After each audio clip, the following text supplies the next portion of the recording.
Dear Rob Ryan, 495 yards, 42 minutes of ball control, and 34 points. Sincerely, the all-hype team.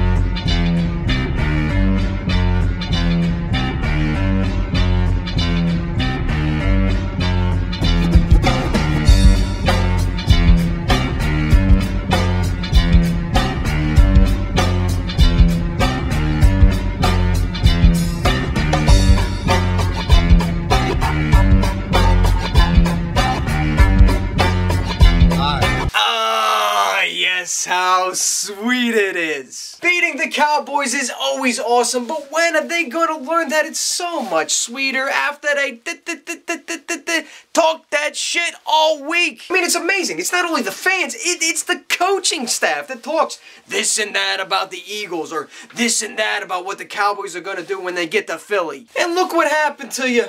Look at yourselves now, flying back to Dallas from Philadelphia International Airport, with your tails firmly tucked between your legs.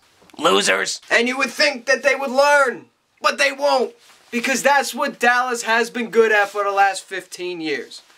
A whole lot of this. People better start rethinking the way this division is shaken down. Cause it's wide open, boys. It's wide open. Anybody's ball game. And that's the last thing the Redskins, the Giants, and the Cowboys wanted, was the Eagles to start getting hot, to start showing what they can do, to start figuring this thing out. Oh, because it was all fun and games when the Eagles were losing. Everybody took their turn kicking the birds when they were down. But now, they're scared. And they should be. Because now the most talented team in the NFC East is also the hottest team in the NFC East. And if the Giants keep almost losing or barely winning, depending on how you see it, and if the Cowboys keep going hot and cold and then finding a way to blow it in the end, and if the Redskins keep continuing to be the Redskins, this division might just be in the Eagles' grasp. But let's not get ahead of ourselves, Eagles fans. Let's not make that mistake, because that is what the Redskins did earlier in the year, and that's exactly the mistake the Giants are making right now. Let's not get ahead of ourselves, Eagles fans. Let's not do it, because in reality, we're still a 3-4 team. The Eagles got a lot of work to do. Yes, they strung together a couple of really good wins, but they need to keep it up if they're going to the top of this division. And to keep it up, we got to do it against the team that beat us last year, the Chicago Bears. I have got to rush through these keys to victory, alright? Because right now, crunch for time. But they're important. They are very, very, very important. If you go back and look at last week's keys to victory, the Eagles followed it to a T. They won the game. So here is how the Philadelphia Eagles beat the Chicago Bears. Key to victory number 1. You gotta stop Matt Forte. And boy, is that easier said than done. I know it's cliche, alright? But you're not gonna stop the man. You can only hope to contain him. I am actually a huge Matt Forte fan, alright? This guy can do everything. He's got enough power to run it in the middle and enough speed to run it outside. And he's tough. He fights for every single yard that he gets. Never gives up. You gotta respect a guy like that. And us Eagles fans know how dangerous an all-purpose back can be. Like Shady McCoy. But think about this for a second. Matt Forte has almost 200 more all-purpose yards from scrimmage. That's what you call dangerous. That is the Bears' offense.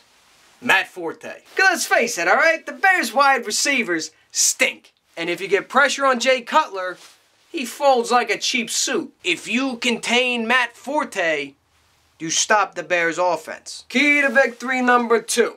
The intermediate passing game needs to be on point. Last year, the Chicago Bears were able to beat the Philadelphia Eagles by playing a 2-deep safety Tampa 2 with a phenomenal pass rush from their front 4. Basically, to sum it up, the game plan against the Bears last year was to go for the home run long pass. But when that was taken away from them, Vic had trouble reading the other coverages.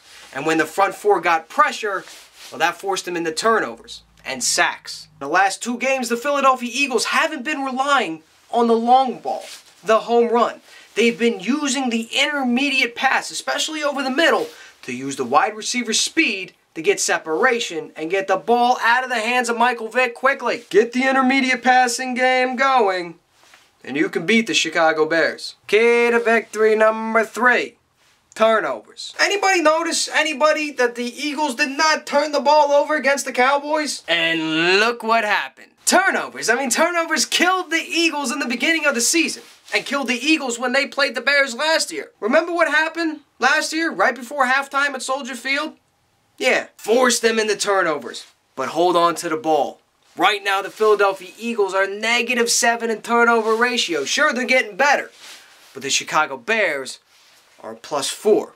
And you are not going to beat the Chicago Bears if you play like a -7 football team. So here it is, EROCK's Week 9 prediction. Monday Night Football, and once again the nation is watching.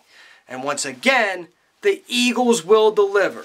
The Birds bear down on Chi-Town, 31-23. Congratulations to Keith Howard for winning last week's Facebook Friday. This week's Facebook Friday prize will be a team print signed by defensive tackle Mike Patterson, and also an Eagles prize pack.